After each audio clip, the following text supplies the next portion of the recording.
Cuando el instante no basta, el análisis se encuentra con la realidad. Esto es Minuto a Minuto, más allá de la noticia, por Radio Monumental.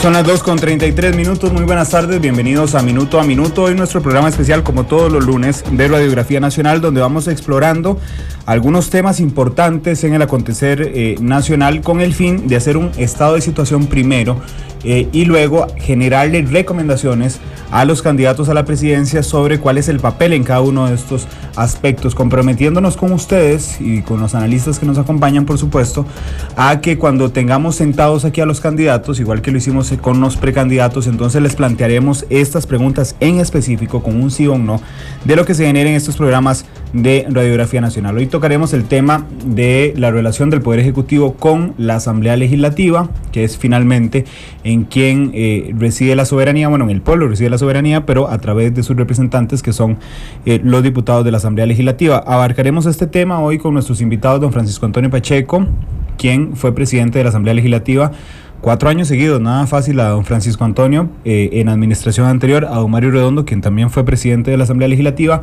y a don Alex Ibaja, que es ya de muchos años, analista legislativo de Noticias Monumental.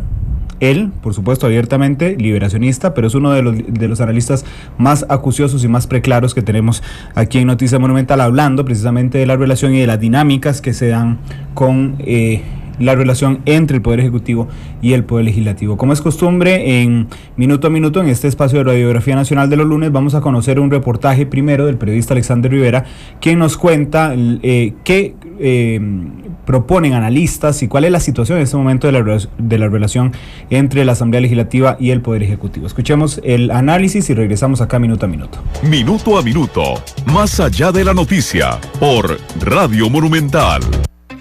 La Asamblea Legislativa es el hogar de todo. No es una fábrica de leyes, pero sí produce mucha polémica. No hay jueces, pero más de uno quiere hacer su propia justicia.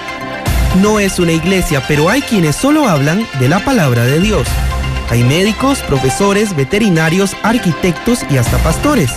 57 hombres y mujeres son los responsables de generar amplios debates sobre las leyes del país, la mayoría del tiempo, pero algunas veces la discusión se desvía un poco. Solo una mente perversa puede caber todo este cuento que ella nos acaba de contar. No le acepto a ella que dude de la honorabilidad sin presentar pruebas, porque aquí se vienen a hablar, porque la ley los están esperando. Hoy los están esperando. Yo sí le dije, yo razoné porque que ustedes vengan aquí a rajarse el vestido. No fue la meta ofender a nadie, porque creemos en el mandamiento que nos dejó nuestro Señor Jesucristo. Amarás al Señor tu Dios con todo tu corazón. ¿Por qué duran tanto los diputados en aprobar las leyes? ¿Por qué hablan y hablan en el plenario y obstruyen proyectos con mociones? La respuesta es sencilla. Hasta ahora, nada se los prohíbe. El próximo presidente de Costa Rica deberá tener la mirada puesta en la Asamblea Legislativa si quiere mejorar la gobernabilidad. El analista político Claudio Alpizar considera que el próximo gobernante debe buscar un buen ministro de la presidencia para que el Poder Ejecutivo y el Legislativo tengan una buena relación desde el principio. El segundo consejo sería pues el más obvio de todos, pero a veces el menos aplicado, que es el tema de buscar puntos de encuentro que obligan al presidente de la República a desabrigarse del tema de haber sido electo por una importante cantidad de costarricenses y darse cuenta que en el momento posterior a la elección ya él representa los intereses de todos los costarricenses. Por su parte, el politólogo Gustavo Araya considera que el próximo presidente tiene el principal reto de convertir la Asamblea Legislativa en un foro de alto nivel. Y más bien procurar grandes acuerdos desde la Asamblea Legislativa. La Asamblea Legislativa es el principal foro en el que Costa Rica podría encontrar precisamente los procesos de concertación. Mostrarse como un presidente que logra convocar a esa concertación, que logra poner, más que torcer brazos, poner al país en acuerdos, y más allá de tratar de quebrar o tratar de hacer más liviano la carga por la vía del reglamento legislativo, es ponerse de acuerdo en el fondo para poder sacar al país adelante. Pero para tener ese foro de alto nivel, y también poder de decisión, se requiere una mayoría de diputados. Al menos así lo piensa el presidente del Congreso, Luis Fernando Mendoza. Bueno, el reto de siempre, de todos los presidentes, es intentar establecer un diálogo, construir puentes, lograr negociaciones para que se tomen decisiones. Hace mucho tiempo se abandonó una forma muy típica, muy clásica, muy tradicional, que me parece que es la natural, y es entrar en actividades o entrar en dinámicas que logren poner de acuerdo a los diputados. Creo que ese es el principal, aparte de lograr una mayoría de representación. Antes de hablar de buenos ministros de la presidencia, de un diálogo o de lograr una mayoría en el Congreso, hay un punto vital.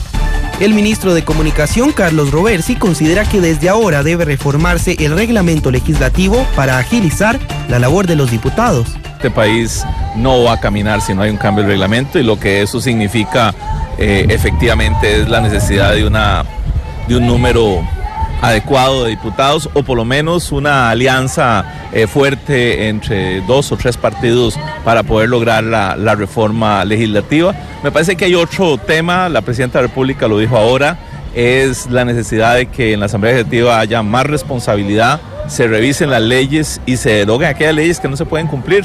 No es posible que las y los diputados por populismo aprueben leyes sin contenido presupuestario. En el mismo sentido, opina el ministro de la Presidencia, Carlos Ricardo Benavides. Según Benavides, la principal tarea del próximo presidente y la de los diputados será aprobar una reforma tributaria. Este país no puede seguir adelante con la situación fiscal que tiene, eso es irresponsable. Este gobierno lo intentó, los magistrados de la Sala Constitucional emitieron una resolución que se trajo abajo todo ese esfuerzo y toda esa lógica, pero indudablemente el principal reto de la próxima administración de cara a la Asamblea Legislativa es la aprobación de un plan fiscal, no tengo ninguna duda de eso. Las tareas son muchas y los retos también para los nuevos diputados y el próximo presidente. En su poder está seguir el ejemplo de sus antecesores. Es evidente que los insultos etílicos del diputado Fabio Molina muestran el nivel al que quiere llevar. El hombre es el que hace todo lo malo, incluyendo la mujer. De levantar a ideología el chuchinguismo político. El chuchinguismo político. Chuchinguismo político. Chuchinga, chuchinga. Chuchinga. Chuchinga. Chuchinga, diputado, chuchinga. O desviarse de ese camino y sacar al Congreso de los bajos índices de credibilidad en los que está sumergido actualmente. Informó Alexander Rivera González, edición José Pablo Díaz Sandí, bajo la dirección de Randall Rivera Vargas. Minuto a minuto, más allá de la noticia, por Radio Monumental. Son las 2:41 de la tarde. Volvemos a Minuto hoy en Radiografía Nacional con nuestros analistas, don Mario Redondo, expresidente de la Asamblea Legislativa, don Francisco Antonio Pacheco, expresidente también de la Asamblea Legislativa, y don Alex Ibaja, quien de años nuestro analista en temas legislativos. Gracias a los tres por estar aquí. Y bueno, empecemos en materia. Don Mario,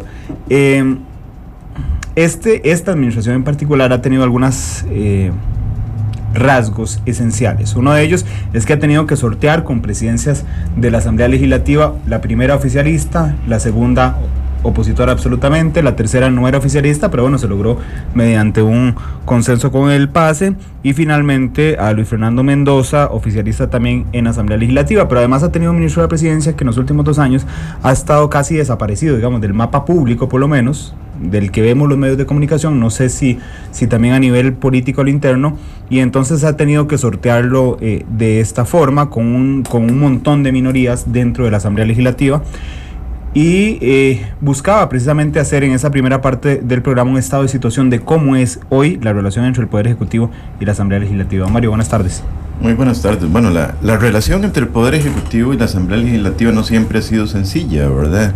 Y en esta ocasión, y desde que tenemos la realidad de que ningún partido político tiene mayoría absoluta en el Congreso, pues mucho más compleja, mucho más difícil y requiere de cumplir ciertos entretelones. Yo siempre he puesto la existencia de una realidad que dejó de existir hace algún tiempo. Durante un buen tiempo en este país, y el reglamento de la Asamblea era un poco distinto, pero existían instrumentos que le permitían al Poder Ejecutivo negociar con los diputados de diversa manera. Existían las transferencias, existían las partidas específicas, existían una serie de herramientas que yo como asesor legislativo recuerdo haber visto fueron utilizadas por el Ejecutivo para tratar de negociar con otros grupos políticos este tipo de situaciones, por resoluciones de la Sala Cuarta, por evolución de la democracia misma, por una serie de disposiciones, muchas de ellas muy favorables en realidad, han quitado margen de maniobra para que el Ejecutivo pueda entrar a un proceso de negociación.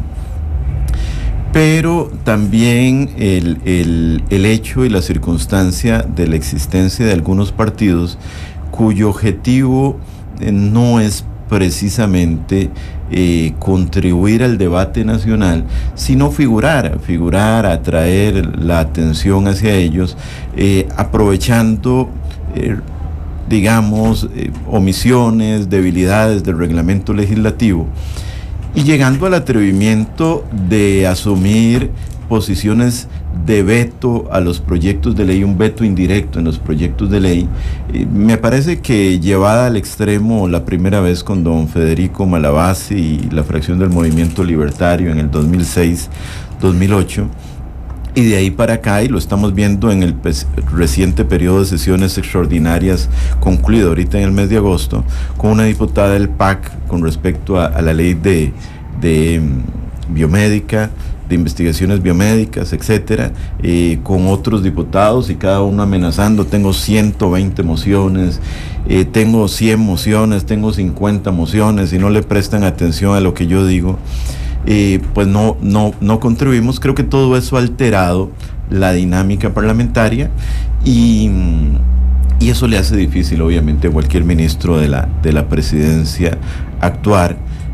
Obviamente creo que el equipo que tiene que estar alrededor del ministro de la presidencia es un elemento muy importante, y quizás uno no ha observado en esta administración un viceministro de la presidencia que muchas veces ha sido un colaborador del propio ministro de la presidencia, tan protagónico como en otros periodos gubernamentales en la cercanía con la Asamblea, o por lo menos no es visible, ¿verdad? Y a veces es bueno que no sea visible, pero me parece que son factores que inciden y que nos tienen en una realidad difícil, aunque con todo ello hemos de reconocer que esta Asamblea está muy próxima a cumplir con la cantidad de leyes aprobadas por la anterior Asamblea Legislativa, lo cual no es sinónimo tampoco de que la calidad de las mismas sea más importante, pero por lo menos en el tema producción hay una equivalencia ahí. Hay que ver la trascendencia, y yo creo que el tema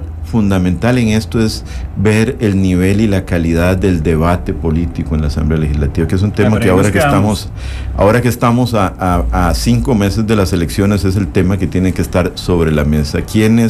¿Cuál es el nivel y la calidad de los actores que los diferentes partidos políticos están ofreciendo a los costarricenses para conformar la próxima Asamblea Legislativa?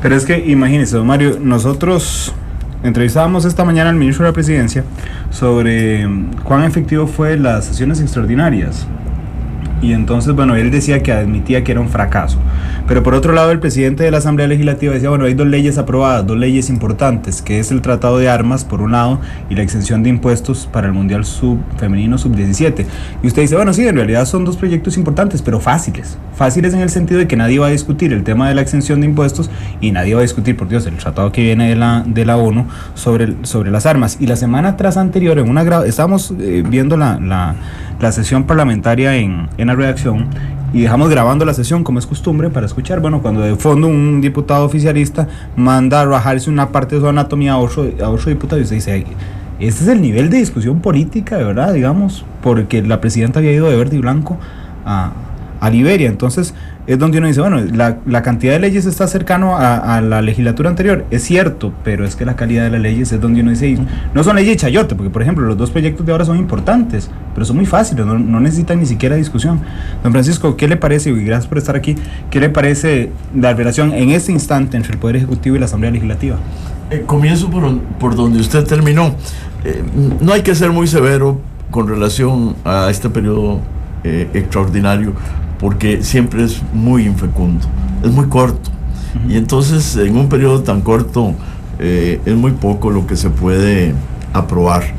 Ha habido casos en los que una asamblea cuya labor es muy meritoria en su conjunto, pues pasa uno de estos periodos sin aprobar nada o casi nada. Mire, este problema tiene el problema general de las relaciones entre el Poder Ejecutivo y el Legislativo, y el de la eficacia de la labor legislativa, tiene factores muy diversos. Y yo comenzaría por señalar algo que se nos olvida, y es que hay una dosis muy grande de responsabilidad de parte de los ciudadanos costarricenses, de las ciudadanas. ¿Por qué? Porque en el momento de votar nunca piensan en los problemas de gobernabilidad, nunca piensan en lo que va a pasar con esos diputados. Yo creo que mantener al Ejecutivo, sea el que sea, en minoría, es algo de lo cual es responsable la gente que vota. Tal vez lo quieren así, yo no discuto, puede ser una opción, pero lo que me temo es que no sea una opción, sino que los criterios de votación no son suficientemente maduros.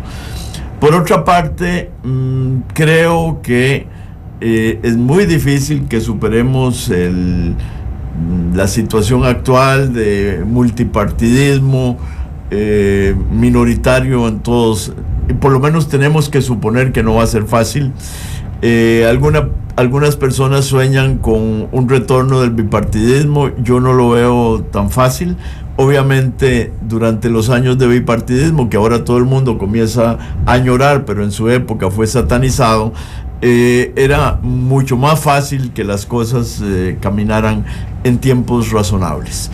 Pero creo que este problema tiene factores ligados a la estructura de la Asamblea Legislativa, a su conformación, al reglamento, y tiene también factores ligados al Poder Ejecutivo y a la forma de concebir el ministro de la Presidencia o la ministra eventualmente. Me parece a mí que además, como si fuera poco, hay un factor de un peso enorme, que es el menos visible, que tiene que ver con las relaciones humanas. Articular mayorías es algo que supone un cierto tipo de actitud con relación a los partidos de oposición y aún al del gobierno, pero también supone una cierta actitud entre las distintas fracciones y la manera de relacionarse. Una de las cosas más tristes de ser diputado de gobierno es que, por lo menos yo siempre lo he entendido como un ejercicio de humildad. Uno muchas veces tiene que callarse, no puede responder a los ataques, tiene que aguantar. ¿Para qué? Para que el adversario encuentre un clima dentro del cual sea posible la negociación. También es muy importante el ministro de la Presidencia, evidentemente, y la forma en que se conciba el ejercicio de su función. Los ministros de la Presidencia, cuando han sido fuertes, cuando han tenido mucho poder, un poder que rebasa incluso el de las relaciones con la Asamblea Legislativa, han sido mucho más exitosos. ¿Que no es este caso? Bueno, no quisiera juzgar en concreto, porque la verdad hay muchas cosas que uno desconoce, ¿verdad? Pero digamos, los grandes ministros de la Presidencia son aquellos que han podido actuar como primeros ministros, y en ese sentido, cuando estuve en ese grupo que llamaron un poco pretenciosamente de notables, ahí hablamos de la necesidad de fortalecer el cargo, ¿verdad? De darle una preeminencia que le permita ejercer su acción con más autoridad y con más prestigio. Gracias, don Francisco. Don Alex, muy buenas tardes y bienvenido al programa. ¿Qué le parece a usted la relación en este en este momento, ahora que decía don Francisco Antonio finalmente que los ministros de la presidencia más fuertes han sido los más exitosos, hace unos meses, creo que fue con Constantino Urcullo, hablábamos de la ausencia de la figura de este ministro de la presidencia, don Carlos Ricardo, pero digo, no es nada personal, al contrario, es de la figura del ministro de la presidencia, como jefe de orquesta, por decirlo de alguna forma, contrario a Rodrigo Arias, por ejemplo, que era un ministro de la presidencia muy, muy presente. Y también hablábamos, el tema que tocaba don Francisco Antonio, de que cuando estaba el bipartidismo todo el mundo lo satanizaba y ahora todo el mundo lo añora. Pero en realidad los índices de legitimación de la Asamblea Legislativa y de credibilidad no han variado sustancialmente en los últimos 30 años, con bipartidismo o sin bipartidismo. ¿Cómo ve usted la relación hoy entre el Ejecutivo y la Asamblea Legislativa? Buenas tardes y muchísimas gracias por invitarnos aquí, más que exponer, a aprender, que con don Francisco Antonio y con don Mario, que tienen gran experiencia en estos temas. Yo quisiera iniciar diciendo que los gobiernos tienen una forma de organizarse. Hay cierta discreción en el Poder Ejecutivo para organizarse, y aquí se han practicado varios modelos de cómo ejercer el Poder Ejecutivo, y en el ejercer el Poder Ejecutivo también está la relación con la Asamblea Legislativa. Los gobiernos que les ha ido mejor después de que terminan su gestión en cuanto a aprobación de la ciudadanía de su gestión, pareciera ser, no tengo duda, no pareciera, son aquellos que han tenido un jefe de gabinete, una persona que no solo conduce las relaciones con el Ejecutivo, sino que también ejerce una dirección sobre las distintas carteras del Poder Ejecutivo.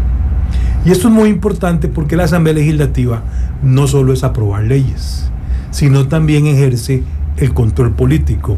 Y en el control político hay toda una ciencia de saber cuándo atender un reclamo de la oposición o cuándo se puede superar un reclamo de la oposición. Aquí, por ejemplo, tenemos un caso inédito, exitoso. A don Francisco Antonio le tocó ejercer la presidencia de la Asamblea Legislativa en forma consecutiva. Eso le dio una continuidad a la conducción política, a la dirección del debate, y bueno, se le puso además un reto que era resolver el asunto del TLC, que además sabiamente lo decantaron a que la decisión final se optara por referéndum, pero después de ahí le tocó aprobar 15 leyes que, si no ocupaban mayoría calificada por el fondo, el procedimiento especial que se le aplicaba requería esa mayoría calificada, en un juego de 38 votos justos a favor de ese conjunto de legislación y el resto de los parlamentarios en contra. Bueno, ahí ¿qué ocurrió? Bueno, salieron de ese reto con éxito. Y bueno, la aprobación post-gobierno de don Óscar Arias en su segunda administración todavía hoy en todos los sondeos de opinión es positiva. ¿Qué acompañó al Parlamento? Un jefe de gabinete. No fue un tema sencillo políticamente hablando. Vea que la administración de don Óscar pierde al ministro de Planificación, que a su vez terminó perdiendo a su vicepresidente de la República, ¿verdad? Atendiendo una demanda de la oposición y de una reacción que se dio en un momento determinado.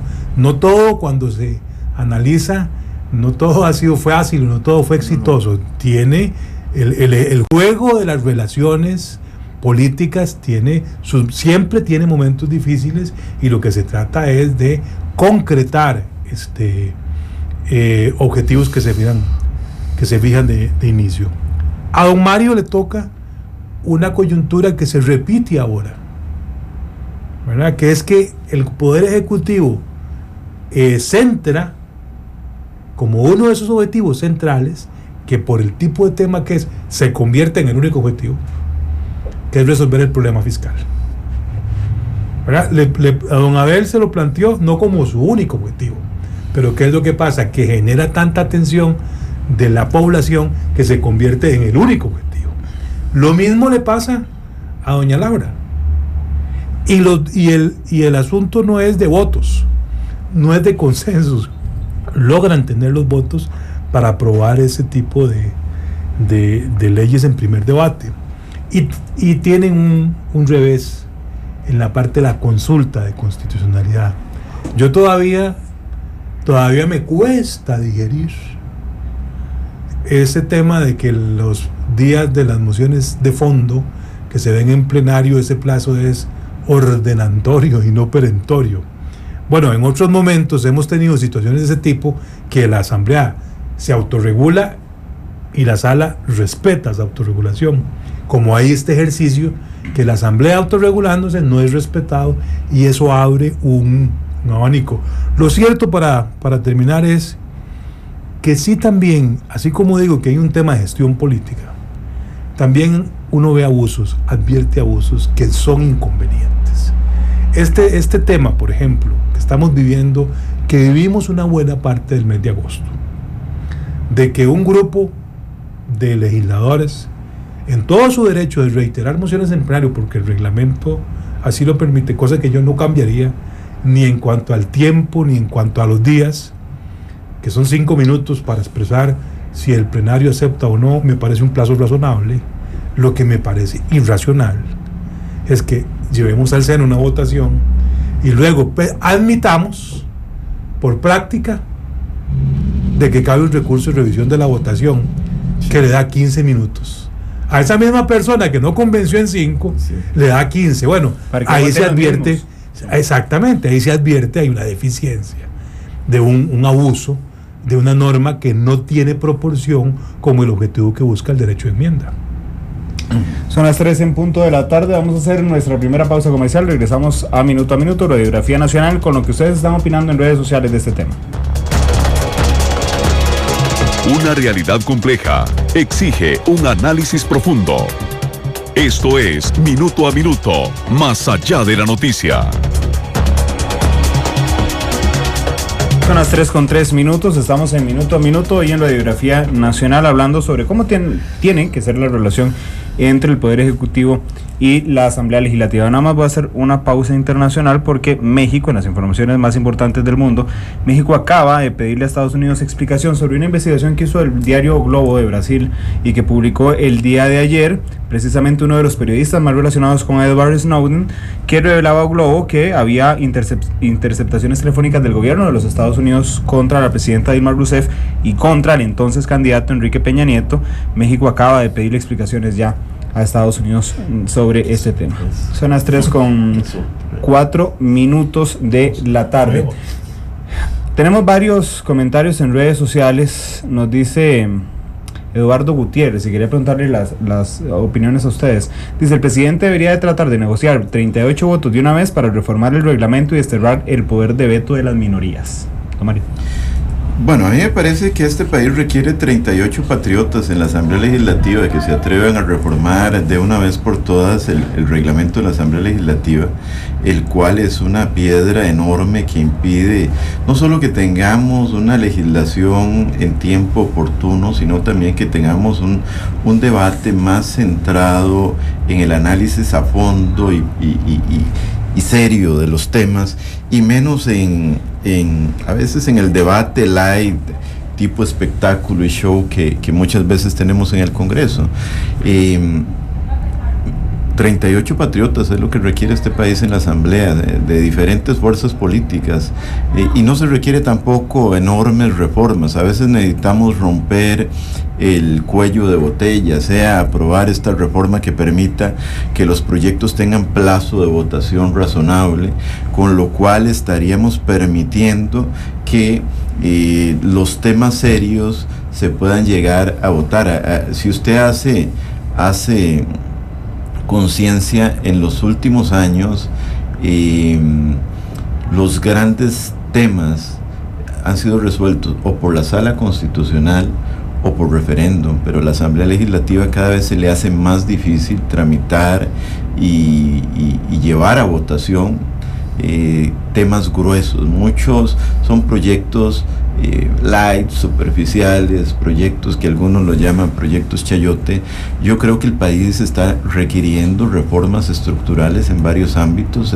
Este país está requiriendo toda una reforma en el ámbito de la administración pública, de la organización política, de la forma cómo opera el control político. Hablábamos aquí afuera antes de iniciar el programa con don Francisco Antonio de que nosotros tenemos un sistema en donde muchas veces se cuela el mosquito y se deja pasar el camello. Decía don Francisco Antonio que por estar matando hormigas dejamos que los elefantes pasen directo por la sala y nadie los vuelve a ver. Hemos perdido de vista las prioridades y eso nos ha llevado a un ritmo que no es el más conveniente, a un debate que no es el más serio, que no es el más profundo, que no es el que nos puede permitir las discusiones, los debates, las transformaciones que realmente el país está requiriendo. Yo coincido plenamente que hay que consolidar eso. Y tenemos que además aprender una cosa, ¿verdad?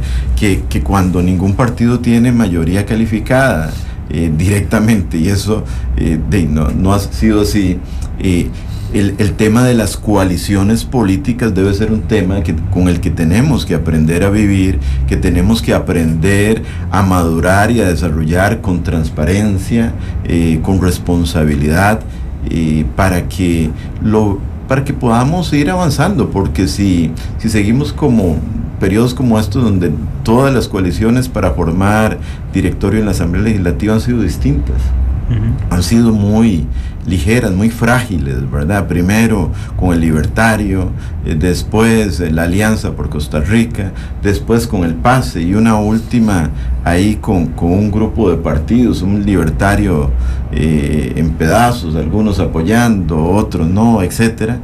Pues obviamente eso nos demuestra que todavía no tenemos una solidez y una madurez política y democrática tal que nos permita consolidar alianzas estratégicas en los temas que este país requiere tener alianzas estratégicas. No, Mario, pero hay dos puntos que me parece interesante de lo que usted nos dice. Una es que yo creo que el eje de poder se ha desplazado precisamente de la Asamblea Legislativa hacia la Sala Constitucional, porque si bien es cierto, por ejemplo, el tema del TLC se resolvió en referendo, a veces ni siquiera los medios de comunicación les importa tanto qué vote la Asamblea Legislativa o cómo vote un tema, sino cómo se resuelva la consulta constitucional o cómo quede la acción de inconstitucionalidad para que finalmente, y ese es el titular que manejamos todos, la Sala Cuarta le da luz verde a tal cosa, como si fuera la que autoriza, digamos, finalmente la puesta en práctica de un proyecto. Entonces, el Senado, esa es la función senatorial que ha tomado la Sala Constitucional, semejante a la que tiene el Senado en algunos sistemas bicamerales, que da una aprobación final. Y yo creo que no se debe dejar fuera de este tema el ver el poder en su multiplicidad, ¿verdad? Ahora, por ejemplo, preguntaban por qué el presidente no logra que se apruebe una reforma al reglamento. Bueno, porque los diputados no quieren, porque hay un grupo de diputados a los que no les da la gana aprobarlo. Pero quedaba una esperanza, que era un referéndum.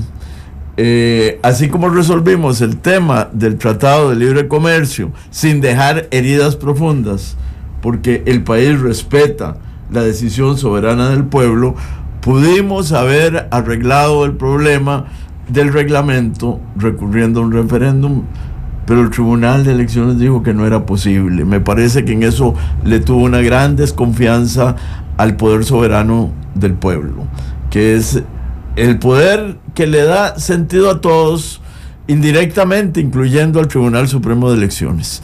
Y eso me parece a mí que fue muy decepcionante, muy desesperanzador.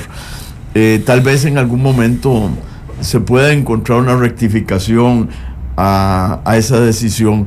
Yo creo que en última instancia, en un país, el pueblo es el soberano, y cuando el poder vuelve al soberano, todo el mundo tiene que inclinar la cabeza. Muy difícil convencer. Hay un síndrome que yo llamo el síndrome Mario Echandi. Don Mario Echandi se hizo presidente en la Asamblea Legislativa con una actitud muy belicosa, posiblemente justificada, frente a una enorme mayoría del gobierno en esa época, y como diputado minoritario ejerció constantemente el ataque al gobierno, y eso lo convierte en presidente de la República. Y ha quedado, me parece, en los grupos políticos, por lo menos subconscientemente, la idea de que para hacerse presidente de la República o para ganar unas elecciones hay que ser un opositor feroz. Y vean los resultados. ¿Quién lo ha logrado así? Yo no recuerdo a nadie después de don Mario Echandi. Al contrario, yo creo que si alguien en la Asamblea Legislativa asumiera una posición de liderazgo con gran seriedad, constructiva, el país, lejos de censurarlo, aumentaría mucho la consideración que se tenga por esa persona. Bueno, y el síndrome de Mario Echandi, que le quedó a algunos inclusive que nacieron después de que Mario Echandi fue presidente de la República. Don Alex, ¿qué le parece? Bueno, a mí me parece que aquí ya se han tocado dos aspectos que merecen resaltarse. El tema de la Sala Constitucional es un tema que hay que resolver con prontitud en lo que concierne a la consulta facultativa.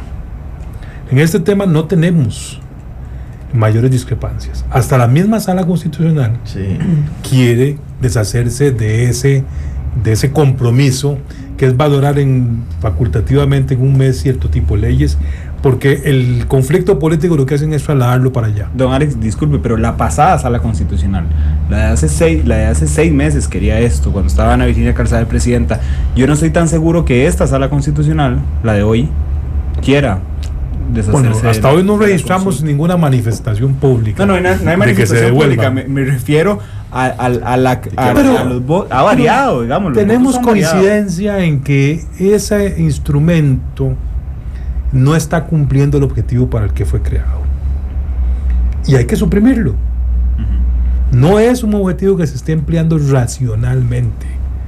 Bien lo describía doña Ana Virginia cuando le sorprendía que legisladores que votaban a favor de una ley, convencidos de sus bondades y de su apego a la constitución política, luego de unas horas de haber votado en primer debate, firmaban una consulta cuestionando. Iban donde mamá Sala para que mamá Sala diera validara o ratificara de alguna forma una posición política. Lavarse las manos, a decirle, ve a ver si tenemos razón.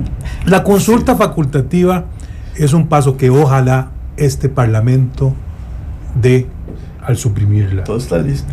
Todo pareciera que ahí en eso hay bastante esperanza, en el sentido de que hay un acuerdo político para que eso se reforme, y eso le va a ayudar mucho a la gobernabilidad, mucho más de lo que algunos nos estamos imaginando. Creo que es un instrumento que además le va a devolver más responsabilidad al legislador. El legislador ahora va a tener que resolver a su conciencia con más convicción, ¿verdad? Con más rigor, con más firmeza. Y lo otro es que, bueno, ya se nos anunció que hay un dictamen de reformas al reglamento, tal vez no el que uno esperaba, no el que nos recomendaron la Comisión de Notables, pero que son pasos en la dirección correcta. Miren, reducir el recurso de revisión de la votación solo a asuntos que tengan carácter resolutivo, como un dictamen, como la aprobación en primer debate, como la adopción de un acuerdo legislativo, exclusivamente para eso, ya es un avance en el trámite ordinario. Aquí no estamos hablando de las cosas, de los procedimientos extraordinarios. Y termino diciendo una cosa que don Francisco Antonio y don Mario nos recordaron también. Todas esas reformas son buenas, convenientes, necesarias, pero nunca van a sustituir el talento político que hay que tener para ejercer el gobierno. Siempre habrá que tener muy buenos gobernantes, muy buenos legisladores para que puedan construir acuerdos y superar los retos que la sociedad nos presenta. Ya la agenda del 2014 ya está establecida, nos la estableció ayer el ministro de Hacienda. El país tiene un problema fiscal insostenible, ¿verdad? Y hay que buscar una solución. Yo no le pongo matiz ideológico, yo no digo que es solo aumentar los ingresos, ni tampoco que es solo reducir los gastos. Posiblemente, como sabiamente aprendimos los que seguimos la Asamblea Legislativa, como dice don Francisco Antonio, nos dijo continuamente cuando fue presidente de la Asamblea, posiblemente es un poquito los dos, para buscar el equilibrio ideológico necesario para superar un reto, pero ahí está el reto, y para superar ese reto se va a requerir de mucho liderazgo político.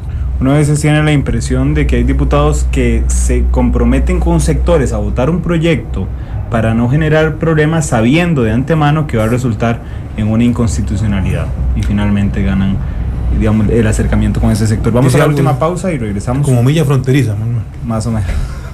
Y regresamos con minuto a minuto, el último bloque de conclusiones. Cuando la noticia trasciende el paso del tiempo y el instante no basta, minuto a minuto, más allá de la noticia. Más allá de la noticia, por Radio Monumental.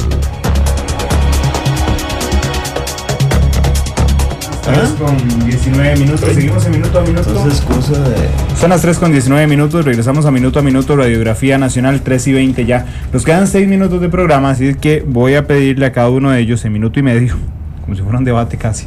Pero, don Mario, si a usted lo llamara el nuevo presidente el 3 de febrero, después de que sabe que es presidente, y le dice, dame un consejo para mejorar la relación entre entre mi Poder Ejecutivo y la Asamblea Legislativa a partir del 9 de mayo, ¿qué consejo le da? Bueno, estábamos precisamente hablando de eso. Me parece que el periodo que va desde las elecciones al 30 de abril es un espacio que muchas veces permite el caldo de cultivo necesario para alcanzar acuerdos que pueden ser trascendentes. Son diputados que están muy próximos a salir de su periodo constitucional, que están menos inmersos en la dinámica electoral, muchos de ellos. Esta asamblea en particular tiene diputados que podríamos decir no están tan amarrados a sus propios partidos o a la estructura electoral de los partidos, tanto en el PAC, en el Libertario, y en el PASE, etcétera, y eso puede permitir con algunos otros responsables y con lograr el apoyo y los votos necesarios para reformar el reglamento. Yo me dedicaría por entero a tratar de consolidar una negociación que permita aprobar la reforma reglamentaria por la que tanto ha esperado este país y que tanto está necesitando, ¿verdad? Obviamente, además de consolidar un equipo a la hora de llegar a gobierno con la experiencia, con el colmillo, con la habilidad, con la destreza para mantener una relación cordial, efectiva y cercana con el Congreso. Don Francisco, si el nuevo presidente le pidiera a usted un consejo, ¿qué sería lo número uno que le dijera? Bueno, eso me parece muy sensato, aprovechar este periodo entre el fin de un gobierno y el comienzo de otro. Pero el único consejo que se le puede dar es conversar y conversar y conversar con todas las fuerzas políticas. Convencer, tratar de acercarse, tratar de que se acelere ese proceso en el cual se pierden las desconfianzas absolutas.